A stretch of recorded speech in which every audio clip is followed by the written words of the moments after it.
The light above my desk hummed softly, the same steady buzz it had made every morning for the last 15 years.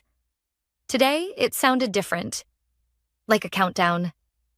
I stood in my office. Glass walls, city skyline, a view I'd earned line by line of code. And for a moment, I let the silence breathe.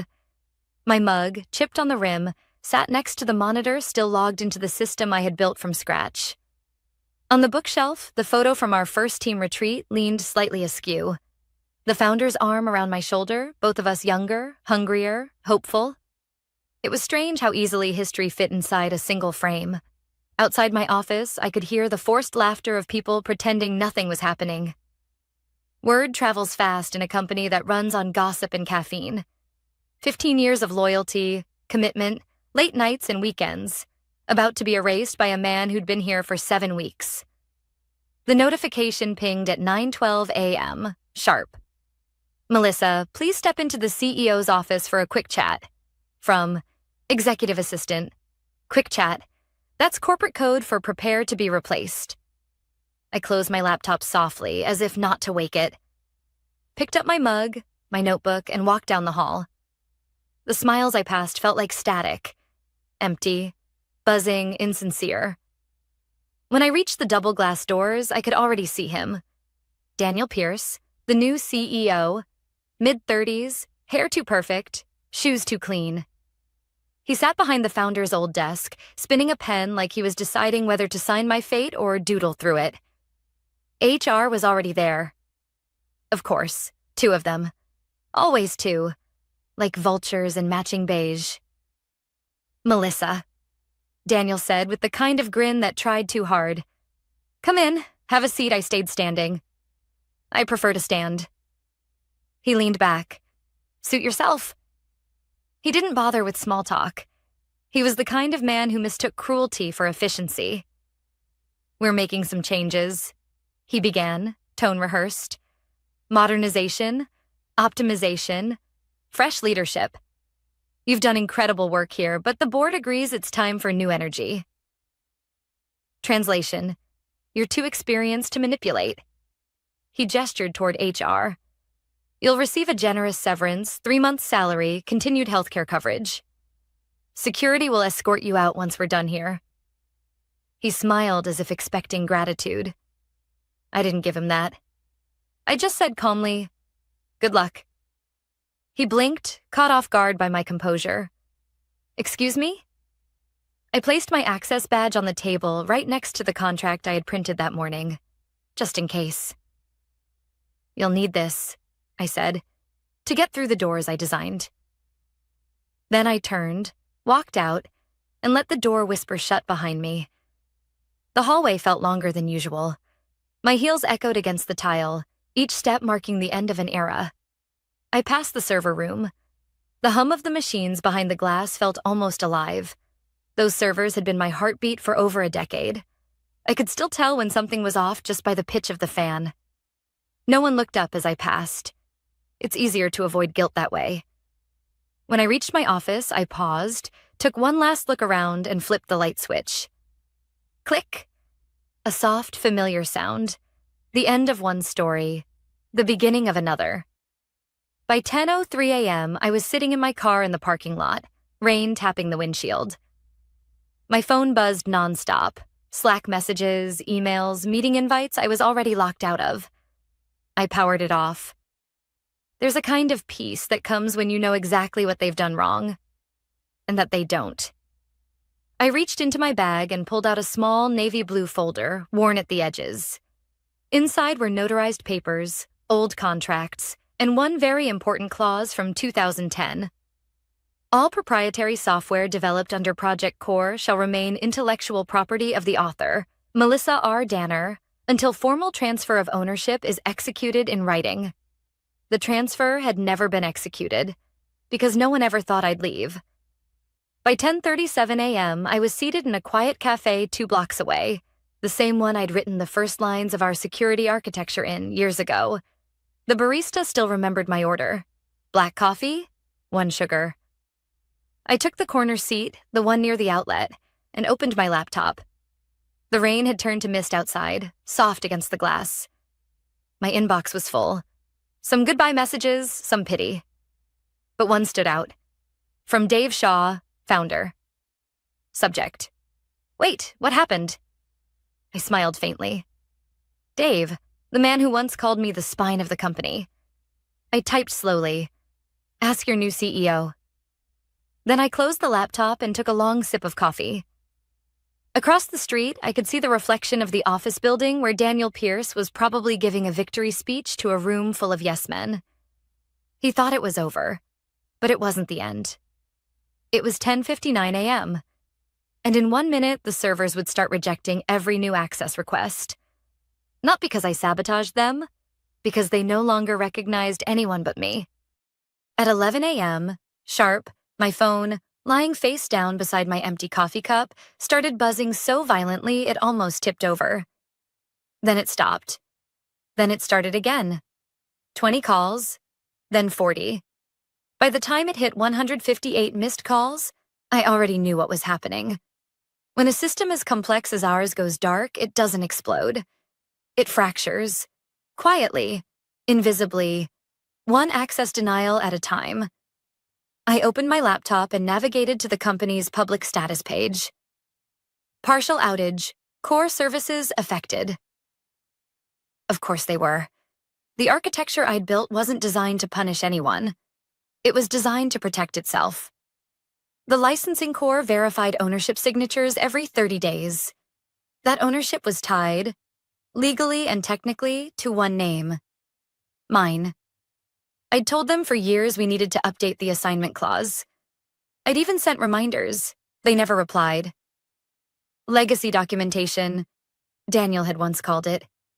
Well, legacy was talking now. Back at headquarters, chaos was brewing.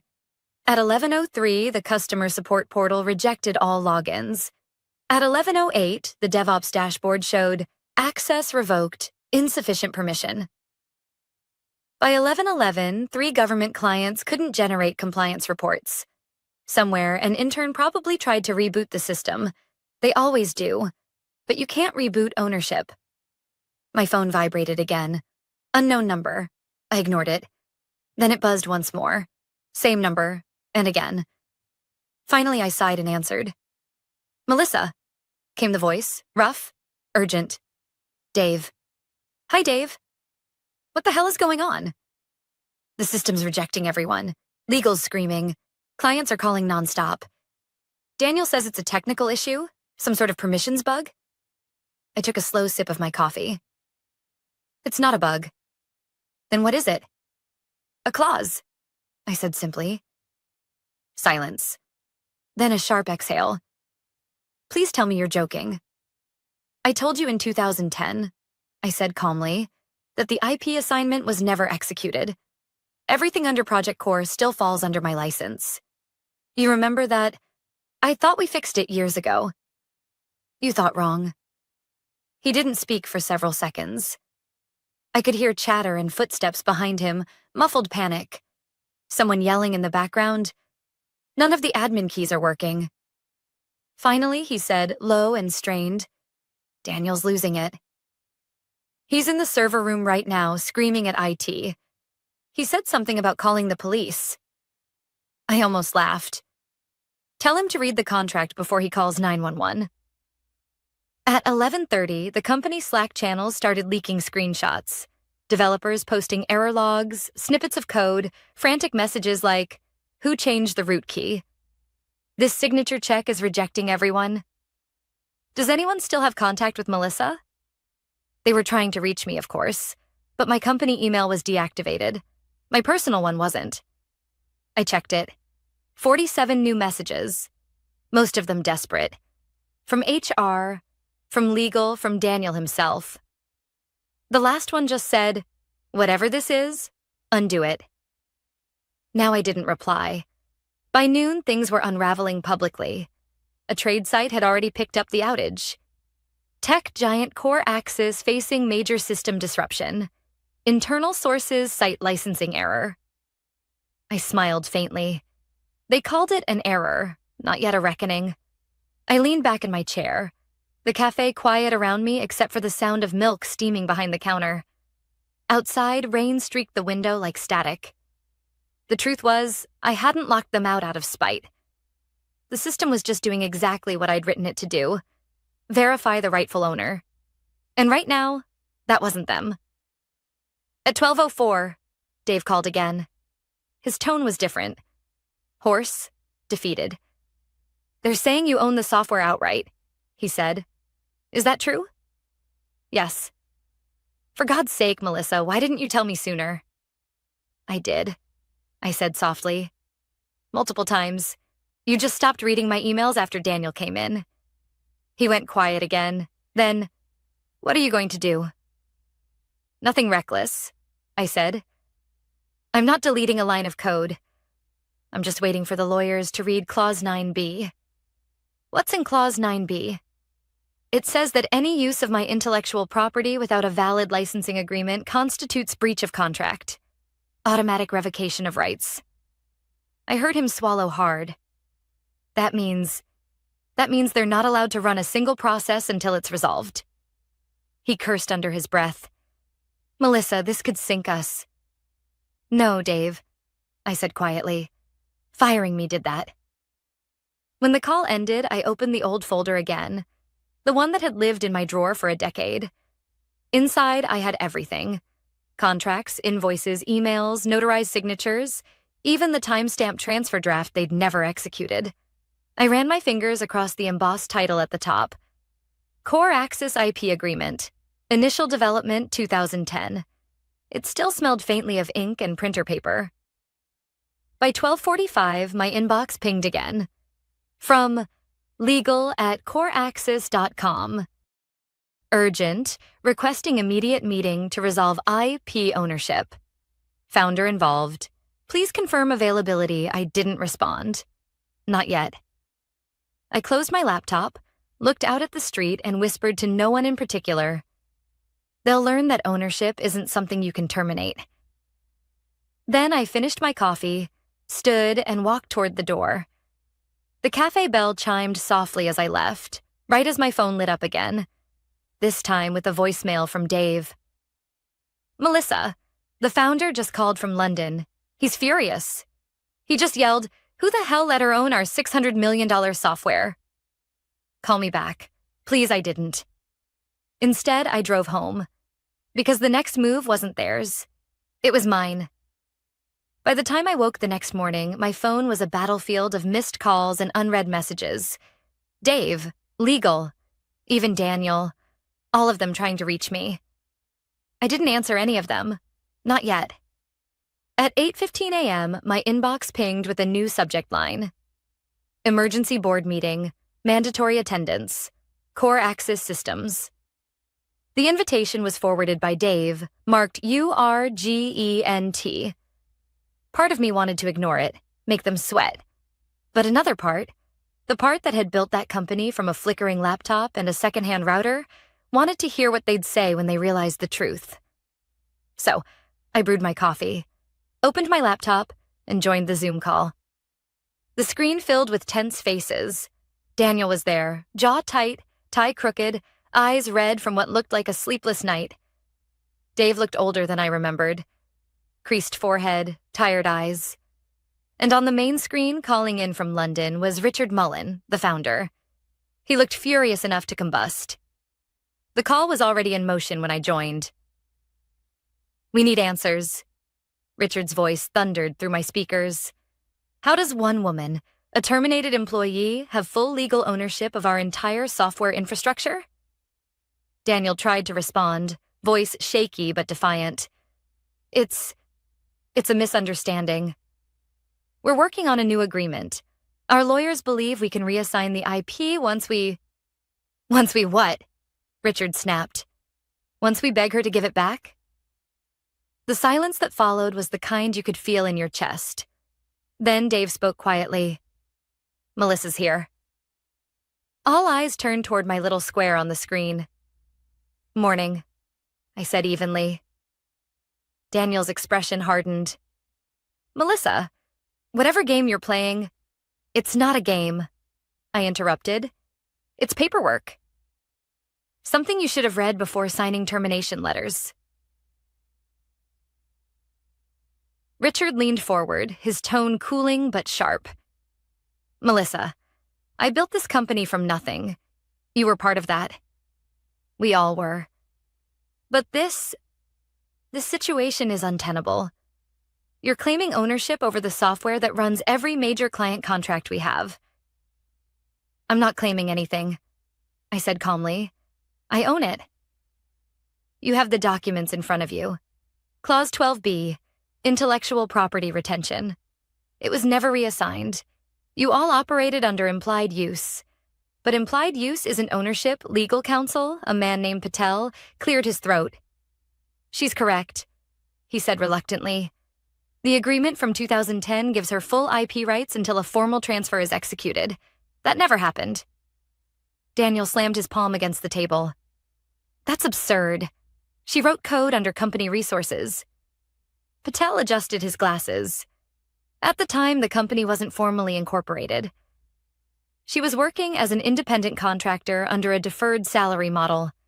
Her contract explicitly stated ownership retention until equity conversion, something that, according to the records, was never finalized. Richard's glare shifted from me to Daniel. You said all this was handled when you joined. That's what you told the board. Daniel's voice rose. It wasn't my job to review decade-old documents. Actually, I said softly, it was. Dave finally spoke, voice low but steady. She warned us, Richard. More than once. I remember her emails. We just didn't prioritize it. Richard's face darkened. So let me get this straight. We've been selling and deploying software for years, software that legally belongs to Melissa. And if she wanted to, she could revoke our right to use it immediately? Yes, Patel said grimly. That's exactly right. The room fell into another silence. Daniel's shoulders slumped. So what do we do now? Richard's tone cut like steel. We fix it. He turned toward me. Melissa, what do you want? I let the question hang there for a beat too long, watching Daniel fidget in his chair. What I want, I began slowly, is acknowledgement. For 15 years, I built that platform. Every feature, every security patch, every crisis fix that saved your contracts. I did that. And when you decided to replace me with a man who couldn't tell a server log from a salad menu, you didn't just fire me. You insulted the foundation of your own company.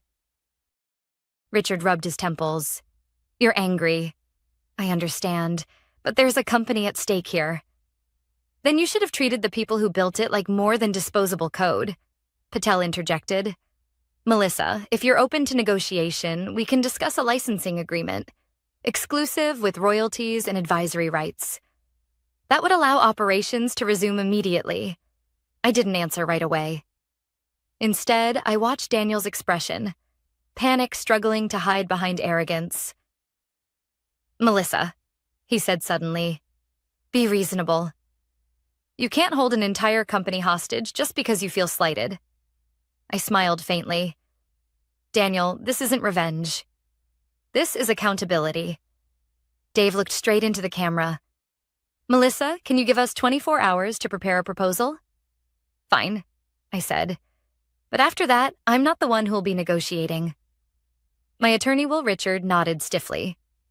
Understood. We'll be in touch. The call ended. I sat back, staring at my reflection in the black screen. My heart was steady, not vengeful, not triumphant, just calm. I'd spent 15 years being the quiet one, the fixer, the invisible architect. They thought firing me was cutting fat. They never realized they'd just amputated the backbone. At 9:47 a.m., a new email arrived from Patel.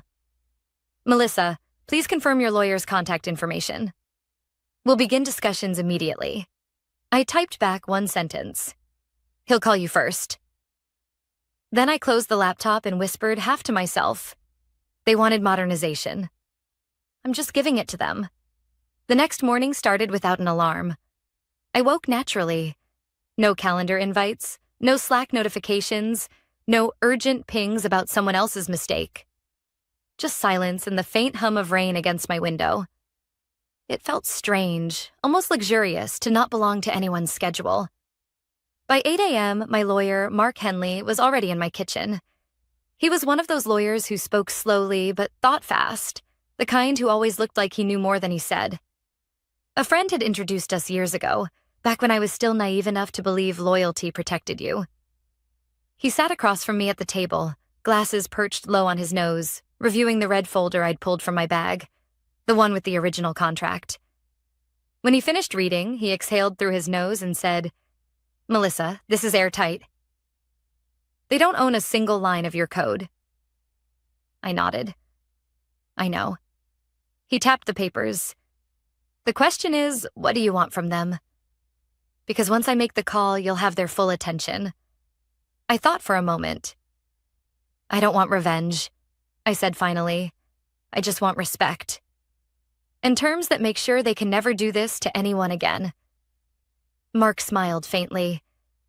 "Then let's make that expensive for them." At 9:42 a.m., he dialed into the board's conference line. I sat beside him, coffee in hand, listening on speaker. "Good morning," he began smoothly.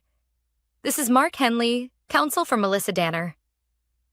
Before we begin, I'd like to confirm that this call is being recorded." A pause. Then a flustered voice. Patel, the company's counsel, answered, "Yes, that's fine." "Good," Mark said. "Let's discuss licensing." Daniel's voice broke through, brittle and defensive. "This whole thing is absurd. We can't just—" "Daniel," Mark interrupted, polite but sharp. "If you speak, make sure it's useful." That shut him up. Mark continued. "Here's what my client proposes. Core Access will enter a 3-year exclusive licensing agreement for the use of her software infrastructure. The licensing fee will be $80 million upfront, plus 10% royalties on all new client deployments using her code. In addition, Ms. Danner will hold an advisory seat to oversee any future architectural modifications. Finally, the company will issue a public statement clarifying that her termination was an internal miscommunication, not performance-related silence." Then came a low, incredulous laugh. Richard, the founder, calling from London. $80 million? You can't be serious, Mark didn't blink. "If you'd like to rebuild the system from scratch, you're welcome to try. My client's code base covers authentication, infrastructure routing, and API encryption. Without those, your product is just a login screen, and a logo." Patel cleared his throat. "We'll need time to review these numbers." "You have 24 hours, Mark said. "After that, Ms. Danner reserves the right to suspend all implied licenses, meaning your company will be in violation of Clause 9B. That could invite litigation from your own clients. Federal, even." Richard cursed softly under his breath. Dave's voice came next, tired but calm. "Mark, I think we can work something out. Can you send over a draft?" "Already did," Mark replied. "Check your inbox." I watched through the kitchen window as Mark spoke, rainwater trickling down the glass like quiet punctuation to every word. There was no shouting, no drama, just calm precision. By the time the call ended, they'd agreed to review the proposal immediately. That afternoon, I took a walk downtown. The air smelled like wet pavement and diesel, the city still shaking off last night's storm. My phone buzzed again. This time, a text from Dave. "For what it's worth, you were right about Daniel. He's unraveling. The board's furious. I'm sorry it took this to make us listen." I typed back, "It's not about being right. It's about being seen." He didn't reply, but a few minutes later, I got another message from an unknown number. "You think you've won, but this isn't over." I didn't need to ask who it was. Daniel's ego could be recognized from space. I didn't answer him. I just put my phone away and kept walking. By 6 p.m., Mark called again. "They've accepted the core terms," he said. "We're finalizing the paperwork in the morning, but there's one condition from your side I'd like to clarify before I send the final draft." "Which one?" I asked. "The clause you added, removal of Daniel Pierce from operational authority. You still want that in?" I hesitated for half a second. "Yes." "Good," Mark said, because after today's meeting, they probably want it too. That night, I sat on my balcony watching the lights of the city flicker. Somewhere out there, in a downtown office full of glass and panic, they were reading every word of the licensing proposal. 15 years of loyalty, erased by arrogance, and now rewritten line by line under my name. It didn't feel like vengeance. It felt like correction. I opened my laptop, reread the draft one last time, and smiled when I reached the last line. All proprietary technology licensed under this agreement shall retain the author's original credit and architectural oversight. I closed the document and whispered, architect. Not legacy. Not replaceable. Architect. The next morning began gray and still. For the first time in weeks, I didn't feel tense opening my email. I knew what would be waiting there. The final agreement, wrapped in legal polish and desperation. At 8:12 a.m., the subject line appeared. Core Access Licensing Agreement, final draft for execution. I poured myself a cup of coffee, sat by the window, and opened the document. Every clause Mark and I had written was there, untouched. The $80 million payment, the 10% royalty, the public statement, and, right at the end, Clause 14. Effective immediately upon execution, Daniel Pierce will be relieved of all operational authority within Core Access Systems. Below that, my name was printed in black and white. Melissa R. Danner, Proprietor and Chief Architect, Core Infrastructure. For a moment, I just stared at it. 15 years of silence and invisibility, reduced to a few typed lines that finally recognized what I'd built. I signed, scanned, and sent it back to Mark. By noon, the agreement was fully executed. The funds hit escrow. Core Access could legally run again. At 12:14, Dave called. It's done, he said quietly. The board signed everything. Richard approved the transfer from London himself. Good, I said. Then he added, they're holding an emergency shareholder meeting in an hour. Daniel's on the chopping block. I don't need to hear it, I replied. Maybe not, he said. But you should know. When Richard saw the public statement draft, he asked who wrote it. I told him you did. I smiled faintly. Then he'll understand it wasn't written in anger. An hour later, the press release went live. Core Access Systems announces strategic partnership with software architect Melissa Danner. Core Access Systems has entered an exclusive 3-year licensing agreement with Redline Technologies, owned and operated by architect Melissa Danner, who originally developed the company's proprietary infrastructure.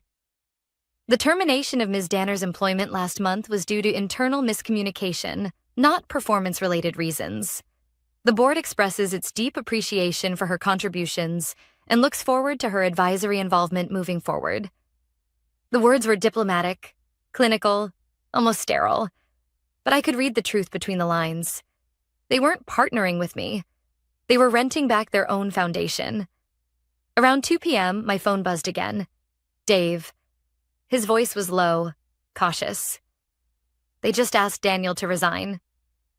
It wasn't pretty, I said nothing. He tried to blame everyone. Legal, HR, even me. When Richard confronted him about the missing IP transfer, he started shouting about legacy code and old staff who couldn't evolve. Richard told him to pack his things. Silence hung between us. Melissa, Dave said softly, for what it's worth, I'm glad it was you. You deserved better than how we treated you. Dave, I said, you don't owe me anything. Just make sure the next person who builds something for you doesn't have to fight this hard to be seen. He exhaled. Fair enough. That evening, I returned to the building for the first time since the day I was escorted out. It felt surreal walking through the lobby again. Same security desk, same elevator chime, same faint smell of burnt coffee. The receptionist looked up, startled. Miss Danner, I didn't realize you were... Just visiting, I said. Upstairs, the floor was eerily quiet. Most people were gone for the day, but a few faces still glanced up as I passed, recognition flashing across their eyes. No hostility, just something like respect. My old office door was still there, Nameplate removed, but the space was untouched. Even the small potted fern I'd left behind sat on the shelf. Half alive, hanging on, stubborn. I stepped inside, flicked the light switch. Click. Same sound. Same glow. The room looked smaller than I remembered, maybe because I wasn't afraid of losing it anymore. I ran my hand across the desk, then over the photo that still sat there. The one of me and Dave and the two original founders, long before the titles and politics. We were smiling. It almost hurt to look at it. Then I noticed something new. A printed memo left on the chair. "Welcome back, Melissa. Your advisory credentials have been activated. Board meeting next week. Coffee's on us." I smiled despite myself. When I left the office, the sun had finally broken through the clouds. The city glimmered in the glass towers around me, rainwater drying on the pavement. For a long time, I stood there just watching people hurry past. Interns, analysts, coders, each of them chasing deadlines that used to be mine. It didn't feel like victory. It felt like closure. I wasn't coming back to rebuild. I was coming back to protect. Mark called one last time before I drove home. "Congratulations," he said. "You played it perfectly." I laughed softly. I didn't play anything. I just followed the rules they ignored. He chuckled. That's usually how the best wins happen. As I got into my car, I glanced up one last time at the building. Behind those glass walls, they were probably rebooting systems, restarting servers, checking logs. And somewhere on every startup screen, a small credit line appeared. One they'd never bothered to notice before. Infrastructure design by M.R. Danner. I didn't need revenge. I didn't even need gratitude. All I wanted was for them to remember who built what they stood on. I turned the key, the engine humming to life. And as I drove away, I whispered the same words I'd said the day Daniel fired me. Words that had turned out to be prophecy. "Good luck."